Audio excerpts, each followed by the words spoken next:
bienvenue chez Automobile de l'Est. Aujourd'hui, je vous présente la dernière arrivée, la descendante de l'AE86 ou Corolla en France. Là, c'est la GT86, donc un modèle de 2014 qui va bientôt avoir 95 000 km.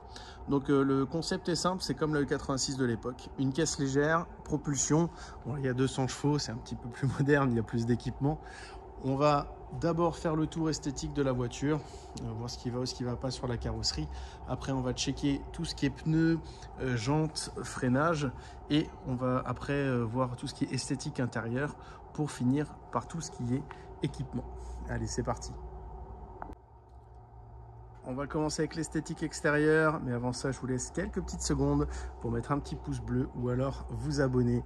C'est gratuit pour vous, ça nous fait extrêmement plaisir et c'est un super merci si vous avez apprécié la vidéo, encore plus que le pouce bleu. N'hésitez pas aussi à laisser un commentaire, que ça soit négatif ou positif. Si c'est négatif, c'est mieux si c'est constructif, sinon c'est pas grave. On va faire maintenant le tour de la bagnole et on va commencer par la face avant. Alors niveau capot, elle est propre. Après, la voiture vient d'arriver, donc elle n'est pas lustrée, pas préparée. Il y a des micro-impacts, des micro-rayures. Voilà, c'est le genre de... J'aime même si on les voit avec l'ombre là. Donc c'est vraiment du micro. Après voilà, c'est une voiture de 2014 qui a presque 100 000 km. Donc elle a vu un petit peu de route. Alors le pare-choc avant, il est pas mal bouffé, parce qu'on voit une grosse surface plate. Si vous faites 2 fois de l'autoroute, vous passez une fois derrière un camion, il avait un peu de gravier, il y a tout qui mange. Donc elle a plein de petits impacts et aussi surtout, je pense qu'elle est victime d'une parisienne. Je sais pas si on le voit là, les rayures dans la longueur. Donc elle a été poussée sur une place de parking où elle a poussé, j'espère que c'est pas le cas. Donc voilà, on voit des petites traces, la peinture a craqué du coup, ce qui est normal. Donc là, pas de panique, parce que du coup, comme elle a beaucoup de petits impacts sur la face avant, et cette chose là que je trouve vraiment disgracieuse sur une voiture comme ça, et que le reste de la peinture est vraiment propre, elle va aller chez le carrossier, on va refaire le pare-choc avant. Donc ça c'est prévu. La seule petite différence, qu'elle aura peut-être pu le faux carbone ici. Après c'est quelque chose que je peux remettre, qui n'est pas forcément nécessaire vu que la peinture sera nickel. Donc le pare-choc sera comme neuf. On va commencer avec le flanc. Ah oui, il va falloir un petit lustrage. Là je la découvre en même temps, mais là il va falloir un petit lustrage. Elle a des traces de... Elle a été nettoyée au rouleau. Elle a des petits soleils un peu partout. Bon, c'est du micro, hein, ça va sortir tout de suite. Surtout que j'ai une machine de guerre en lustreuse. Donc voilà, sinon, on a des petits points, des petites choses. Faut que je regarde si j'arrive pas à trouver la teinte. Ça, c'est des choses que je peux rectifier. Donc le fameux logo qu'on m'a expliqué 15 fois, ça signifie quelque chose. Je pourrais plus vous dire quoi. C'est pas dramatique. Ça, c'est des gouttes de flotte. Et oui, étrangement, il pleut en Alsace. Alors, je vois pas de coup de porte, pas de bosse. Ah, si, là, petit coup de portière. C'est même pas un coup de porte, c'est une griffe. Pareil pour ici. Alors, ça, c'est quelque chose que je vais sortir. Je sais pas si on en voit. Ah, voilà, on l'a vu juste là. Ça, c'est quelque chose que je vais sortir. Ici, on va faire une petite retouche en bord de porte. Je sais pas si je vais sortir le reste par contre. Alors, ça va être compliqué mais je vais essayer.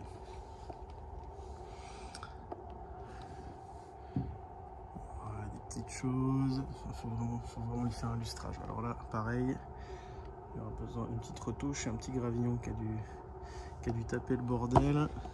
Pas plié, pas de bosse, non voilà. Vraiment, enfin bref, il faut juste que je trouve la teinte. On va passer chez Toyota. De toute façon, si je dis pas de bêtises, elle va en révision chez Toy semaine prochaine ou dans 2 semaines. Donc il suffira que je prenne un petit stylet de retouche, de la teinte, ou sinon je vais demander au carrossier. Ah bah non, je vais demander au carrossier. Voilà, vu qu'il fait le pare-choc devant, je vais lui demander de me faire un petit pot et comme ça je vais pouvoir faire les petites retouches. Alors ma technique pour les retouches, si jamais, parce que vous pouvez le faire aussi sur vos voitures, je prends la teinte, je mélange avec du vernis directement, je l'applique avec un petit pinceau, j'en mets un petit peu plus que ce qu'il faut, donc un petit pâté. Par contre après je le ponce au 3000, au 5000 et je lustre, et en général on voit plus rien. Voilà. C'est ultra minime. Un petit coup de porte ici, voilà, si j'arrive à choper la lumière. Voilà, juste, alors je tremble pas, hein, c'est vraiment pour vous montrer la bosse avec la lumière, mais c'est ultra light. Je vais essayer de la sortir avec la colle, mais j'en suis pas sûr à 100%, c'est une partie assez rigide. Ça, c'est une petite goutte d'eau. Sinon, je vois rien d'autre sur le flanc de la voiture. Alors, ça c'est d'origine, et sinon là, il y a un faux carbone qui a été collé le long. C'est plutôt bien fait.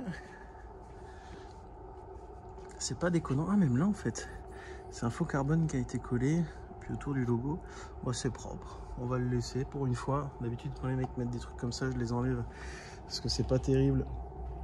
Autant le goût et les couleurs, ça se discute, mais souvent c'est mal fait. Autant là, c'est propre. Donc on va le laisser. Donc, possibilité de l'enlever, mais franchement, sympa. Donc voilà pour le flanc côté passager, et encore sur l'aile avant, pareil, il va falloir petite retouche. Une fois que j'aurai fait toutes les petites retouches, qu'elle sera passée en peinture, je lui ferai un lustrage complet. Donc ça c'est pour l'état carrosserie.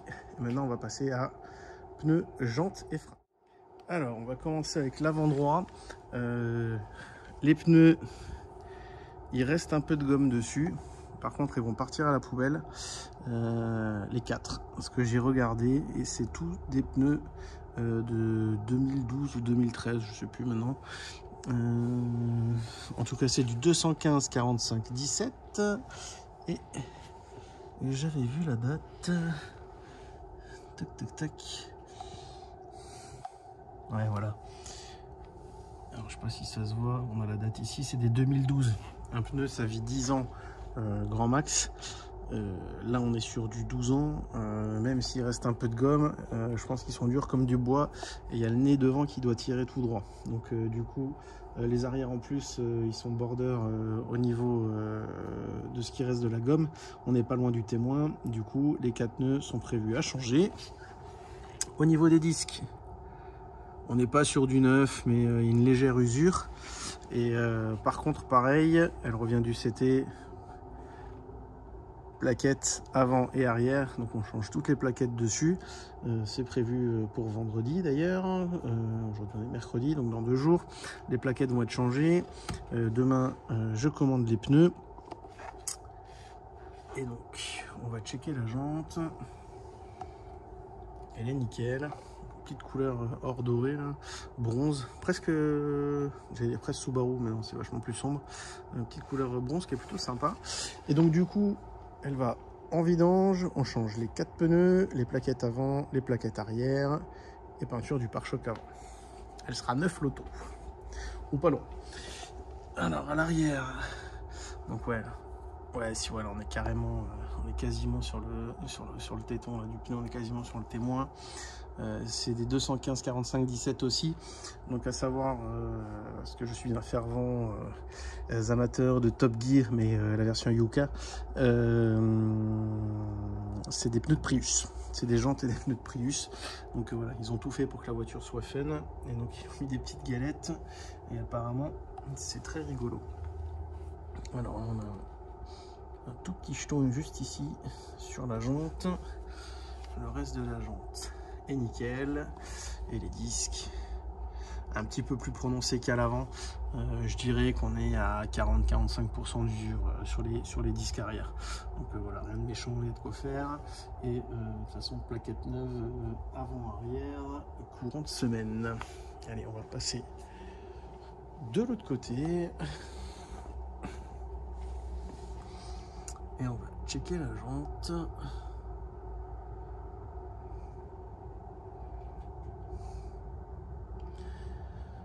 La jante est nickel. Et la jante avant.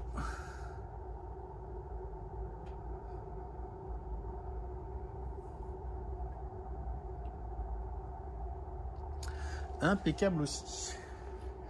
Donc ça c'était pour tout ce qui est jante pneumatique et freinage. Et maintenant on va checker tout ce qui est intérieur.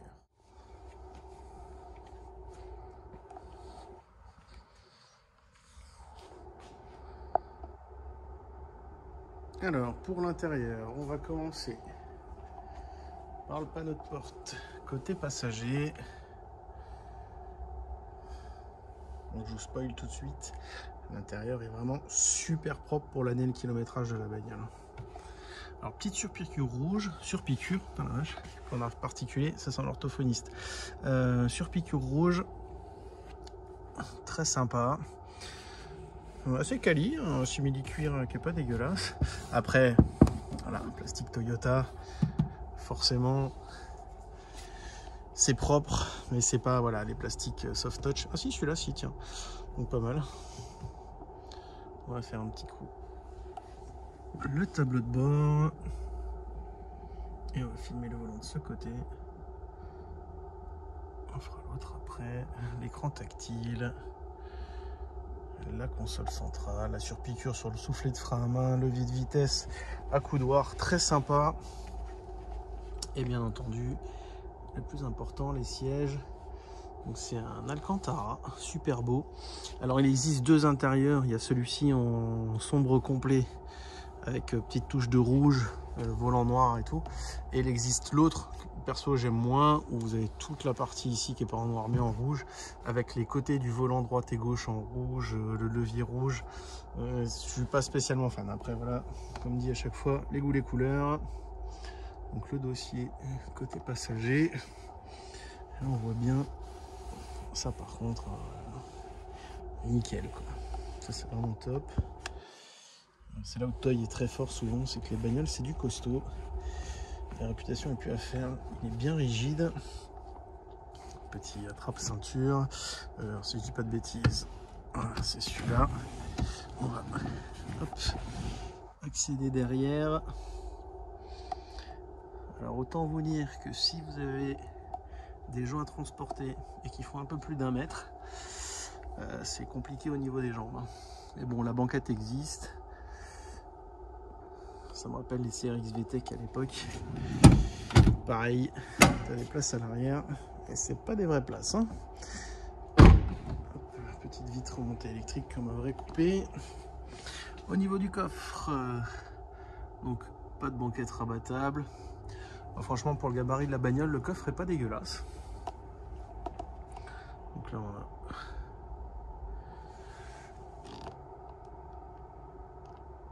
a un coffre vraiment pas vilain. Alors là, elle a des feux dits tuning entre guillemets. On a les feux d'origine aussi qu'on donne avec. Et sinon voilà, elle a ces feux là actuellement dessus et dans un carton on a les feux origine, donc ils font un peu feu Lexus comme on faisait dans les années 2000 quoi. Donc ceux-là sont quand même plus jolis. Perso je les teinterais en noir, ça rendrait beaucoup mieux. Après voilà, chacun est libre de faire ce qu'il veut, remettre les origines, teinter ceux-là, laisser ceux-là comme ils sont. Voilà, petite parenthèse fermée. On va passer porte-conducteur. Donc pareil, le panneau est super propre. On a quelques traces de pieds là. Après, comme dit, la voiture vient d'arriver, elle n'est pas préparée. Ça en général on arrive un peu atténué mais pas sortir complètement. Donc, voilà, c'est juste sale. Petite ouverture du coffre. Un tips à savoir, la trappe à essence. Juste là. On va faire le volant de ce côté. Nickel, hein. Un petit tableau de bord, on va prendre la console d'ici. La coudoir est impeccable. Et le siège conducteur. Donc vraiment propre. Alors voilà, le seul point d'usure, c'est juste ici. C'est vraiment ultra minime. Surtout quand on sait que c'est des baquets qui ont déjà vu 100 000 bornes. Il est bien rigide encore. Ici pareil, pas d'usure prononcée. Et bien rigide. je dirais pas neuf, mais franchement pas loin.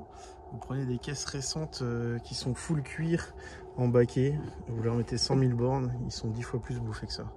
C'est un truc de dingue. Surtout là, l'Alcantara, c'est hyper fragile. Et là, vraiment costaud. Donc voilà, ça c'était pour l'intérieur.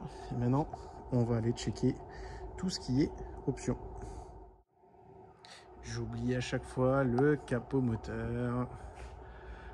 Donc là pareil, je le répète encore, mais la voiture vient tout juste d'arriver. Elle est encore chaude d'ailleurs. Donc la baie moteur est sale. Ça sera bien entendu préparé au moment où le véhicule sera vendu. Et là ça vous permet de checker les blocs. Et comme il n'a pas été nettoyé, on voit bien que ça pisse pas l'huile. De toute façon, on va être franc, une Toy qui pisse l'huile, c'est assez rare. Et alors oui, fait très drôle. Toyota Boxer Subaru. Alors à savoir que cette voiture a deux jumelles, la Subaru BRZ, connue en Europe, et aux États-Unis et en Asie, ou juste aux États-Unis, je sais plus, enfin bref, la Sion, je pourrais plus vous dire le modèle exact, c'est la marque Sion, c'est une marque un peu Jones de Toy pour le marché américain justement, donc on n'a pas ça chez nous, mais donc ces trois voitures-là sont exactement identiques, c'est les mêmes châssis, les mêmes intérieurs, les mêmes moteurs, ils font un partage de pièces, c'est un peu comme les Toyota Aygo, Peugeot 107, Citroën C1, ils vont partager un maximum de pièces pour réduire les frais de production et on se retrouve avec une petite caisse très fun, très sympa et un coupé hyper abordable. Comme le disait mon collègue, c'est une Porsche pour pauvres. Il n'y a rien de péjoratif, hein, mais c'est forcément, vous prenez un Porsche Boxster 9 et vous mettez un GT86 à côté. Niveau sensation, fun, je pense même qu'on s'amuse encore plus avec le Toy, même si j'adore Porsche, mais je pense qu'on s'amuse encore plus avec la Toy. Et par contre, niveau tarif, il n'y a pas de combat, quoi. C'est juste impossible. Alors voilà, donc comme ça vous aurez vu le petit bloc Boxer Subaru Toy qui est là et qui est vraiment très propre et comme dit là qui va aller en petite vidange en même temps qu'on fait les plaquettes et tout ça normalement, ou alors peut-être décaler parce qu'on n'aura peut-être pas la place tout de suite pour la vidange. En tout cas elle va chez Toy, comme ça ils pourront voir aussi si le rappel a été fait dessus parce que c'est des bagnoles qui ont été rappelées, je sais plus ce qu'il y avait dessus mais j'en avais fait une il n'y a pas longtemps, il y avait un rappel, enfin bref, du coup ils vont pouvoir checker que tout est ok et s'il y a des choses à faire on les fera de toute façon. Donc voilà, ça c'était pour le capot moteur et cette fois on file vraiment pour les options. Alors pour ce qui est de l'équipement, déjà elle a le keyless, donc l'accès clé dans la poche, elle s'ouvre et elle se ferme, on passe la main ici, voilà, la voiture a centralisé et on met juste la main dedans et elle s'ouvre. Les rétroviseurs réglables électriques et rabattables électriques. On a la mascotte qui râle, hein, Sinoc. Et donc on a les rétros réglables électriquement, pliables électriques, donc automatiques quand on ferme le véhicule, ils s'ouvrent quand on démarre. On peut les forcer bien entendu. Les fenêtres électriques. Je vais juste un peu reculer le siège. On va s'installer directement dedans. Et donc, hop, démarrage sans clé. Voilà, donc elle démarre tranquillement. Les rétroviseurs s'ouvrent. Au niveau équipement, on a les feux auto. Alors, par contre, je crois pas que ce soit des essuie-glaces automatiques. On va le voir tout de suite. Continuer.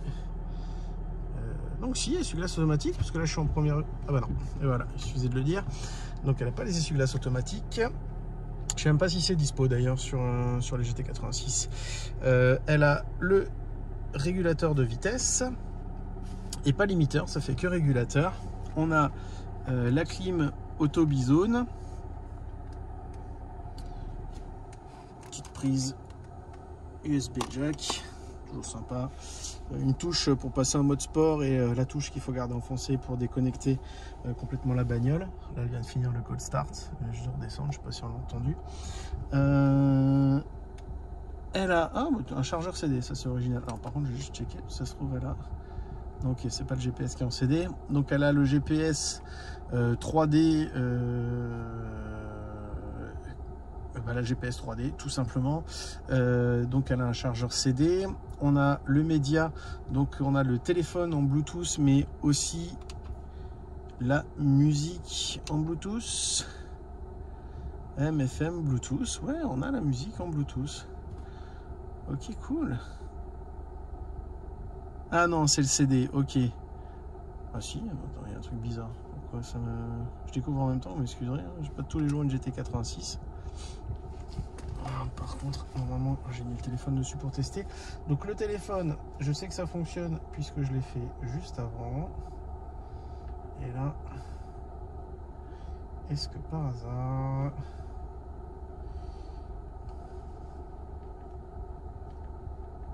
Ah ouais. Et ben elle a le Bluetooth, audio aussi. Je vais vite couper parce que sinon sur YouTube je vais me prendre un avertissement. Et donc du coup elle a donc la radio, le CD, le Bluetooth via le téléphone. Donc si vous utilisez une application comme Deezer ou YouTube Music ou n'importe, vous passez vos musiques dessus, c'est tranquille. Elle a la Navi. On a déjà dit, la clim auto Bizone. Elle a la caméra de recul. La caméra la plus chelou que j'ai jamais vue sur une bagnole. Parce qu'en place, elle est planquée sous le truc du coffre, là où il y a les lumières de plaque. On voit vachement le sol. Derrière, il y a le mur, là, on ne le voit pas très bien. Voilà, attendez. Je vais avancer un peu. Et on va mettre un coup de marche arrière. Vous voyez, on voit vraiment, c'est vraiment pour se garer à la limite, quoi. C'est quand vous rentrez dans le garage ou quand vous allez faire un créneau pour serrer une bagnole. Là, la caméra est utile, mais c'est pas une caméra qu'on a d'habitude classique où on voit tout ce qui se passe derrière. Mais bon, elle est équipée, donc c'est bien cool. Et je crois qu'on a fait le tour de ce qui est équipement. Voilà, c'est à peu près tout. L'effet auto, c'est dit. Bah oui, elle a les xénons, du coup. Et bah comme d'hab d'ailleurs, hop, on va aller checker la petite signature lumineuse. Donc là elle bip parce que j'ai la clé en poche. Donc à l'avant les feux très stylés. Elle a les anti-brouillards d'ailleurs aussi, les clignotants sont en bas. Et à l'arrière, donc les feux dit tuning, et où franchement la signature lumineuse est bien plus jolie que les origines. Moi franchement en noir, ce serait vraiment très très classe. Mais voilà, sinon bien entendu les feux d'origine seront fournis avec. Voilà, c'est tout pour ce petit GT86. N'hésitez pas, dans la description, il y a le lien de l'annonce. N'hésitez pas aussi, surtout, à mettre un petit pouce bleu, un petit commentaire et surtout, abonnez-vous. Ça serait vraiment super sympa. En plus, c'est complètement gratuit. Et si vous vous abonnez et que vous mettez la petite cloche, dès qu'il y a une nouvelle vidéo, vous serez au courant. Comme par exemple cette semaine, la vidéo de la Lambo qui est sortie. Et donc du coup, si vous n'êtes pas abonné, vous n'avez pas été averti. Et si vous n'êtes pas abonné, abonnez-vous. Et n'hésitez pas à la regarder. Allez, on se retrouve pour la prochaine.